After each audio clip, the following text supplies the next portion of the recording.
go. Well, today is an exciting day, but it also represents a bit of a sad day because we're coming together to engage in a conversation interviewing you, Dr. Areias, for the very last time before you head off into a brand new chapter of your life.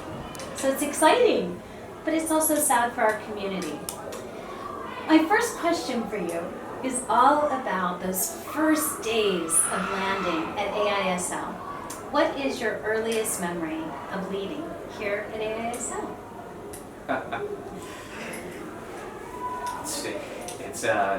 I'm chuckling because of the year that we've just experienced. And when I first arrived here, it was literally about 2 days after the Ebola case, the original Ebola case in Lagos in the airport, the same airport that I landed into 2 days afterwards. So little did I know at that time that we would start the first 6 weeks of the school year online. But online was different in those days.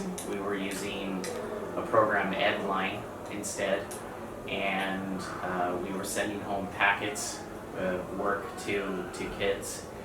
But to briefly sum that up, my first memories of leading at AISL would have been to start up school. We wouldn't even call it remotely, but a combination of online and through take-home work for the first 6 weeks of that school year, and having to learn and navigate my way with the school, and rely on those teachers that were here to help pull us through. And we had several teachers that were also overseas at the time until they got here. So it's sort of bookending, pandemics, arriving and leading through Ebola, and now ending during COVID. Yeah. Very ironic. And for the parents who have been with you all that time, they would have experienced that same thing, and certainly had that understanding of what it is to lead at a crazy time, in a pandemic time. So when you think about 7 years of leading at AISL, leading processes, people, children learning, what is one of your proudest achievements as the principal? Yeah, that's a good question. I think I'm actually going to mention two, but they overlap. I would say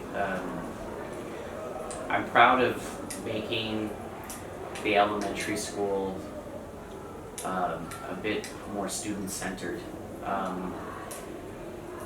of modernizing maybe and updating some of our practices, our pedagogical practices, in terms of how we teach kids and how kids learn, particularly in the elementary school. That would be in the areas of mathematics and literacy instruction, whereas we may have taken a bit more of a traditional approach in the past, more of a focus on memorizing content without really truly understanding it or being able to think critically with it, or to apply it across a variety of different contexts. And so we did a lot of work on sort of increasing the ability of students to inquire, to investigate, to solve problems in more than one way. And so that focus. And then I would say the other piece of that would be a focus on learning for the sake of learning, rather than just we were when I first got here, I did notice a bit of a culture of focusing on the grade, the mark, the GPA, the honor roll, some of those things. And really, we've changed that focus in the elementary school to why do we love learning? What is it that we want to learn? What are we going to do with this learning, now that we know? How are we going to apply it to the real world and in some way to solve a problem or just for the sake of enjoyment? So that would be what I'm most proud of in terms of changes in the elementary school. That's great. And really, the most important shifts you could make in any school, so grand accomplishments, really. It seems kind of just common to think, oh, you're in a school, you're focusing on student learning and students at the center, but it actually requires a lot of shifts, a lot of focus and change. So it's great. Well, our community certainly will agree that last year was a year unlike any that we have ever experienced. COVID, the pandemic, as you even started this interview by sharing, changed all of our lives and definitely changed learning for a period of time. When you think about your role as a leader and the two different positions you've held as our superintendent and then again as elementary principal, deputy superintendent, what would you say you really focused your leadership on? Like, what skills, strategies, or dispositions did you use specifically to help guide our community through this disruption?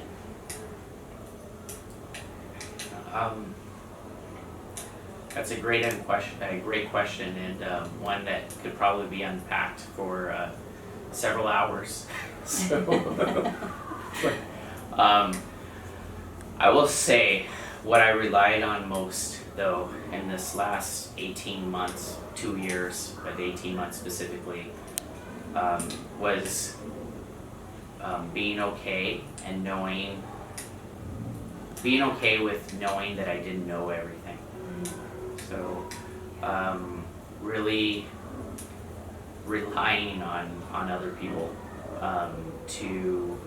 for experience, for knowledge, for creative solutions, knowing that I didn't have necessarily the experience or the knowledge to do that, nor really did anyone, and that just emphasized the importance of relying on others and coming together as a group, as a community, and I mean that in a variety of different ways. So last year, I would say the greatest contributions to successfully navigating the pandemic as an interim superintendent was my reliance on others. And so whether that was in the international school community and through support networks, through other school leadership groups or small groups of leaders, support groups where we have the opportunity to bounce ideas off of each other. Also the ability to forecast, as you saw the pandemic sort of shift across the globe and be able to see what others were doing ahead of us. We had that good fortune of not being first, so of seeing how others were affected, what they did to successfully navigate it, learning from their admitted mistakes and successes. And then turning inward here, it was relying on people, the community here at the school. So whether that was you were a huge support last year. The other principals, the leadership team around us. The board certainly was a huge support. I think we met more than any board had ever met previously before, many ad hoc meetings. And sometimes we'd make a decision the day before and we'd say we'll meet in another week to reevaluate unless there's a need to meet again, and we'd be meeting the next day. So certainly appreciate the board's support and commitment last year. And then the teachers were a huge factor last year. We particularly last year, teachers worked 24 hours a day, 7 days a week sometimes, and we met at all different odd hours as we were navigating this really unique, challenging period of time.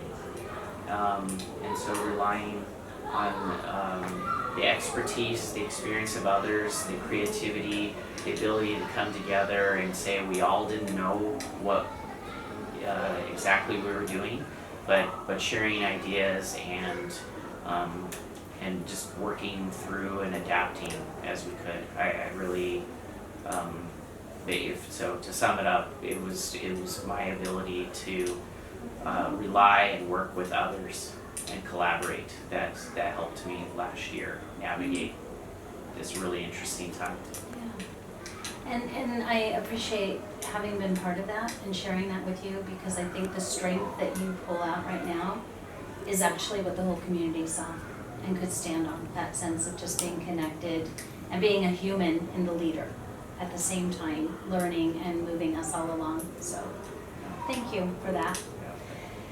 So 7 years, that's a long time. It's a long chapter, but there are lots of stories inside of that chapter. And as you and your family prepare to move on, there's no doubt that you're having moments where you just think, how would we summarize this experience? What is that thing, that one moment or the overall feeling that you appreciate most about AISL? What is it that you will take with you forever as part of your memory bank? Oh gosh, there's so many. It's hard to sum that up in one memory. But I guess if I were to capture everything together and summarize what I will always remember, it's AIS Lagos. It's people and community. And I think that comes all the way down from the culture, this really colorful, vibrant, welcoming culture that we have in Nigeria.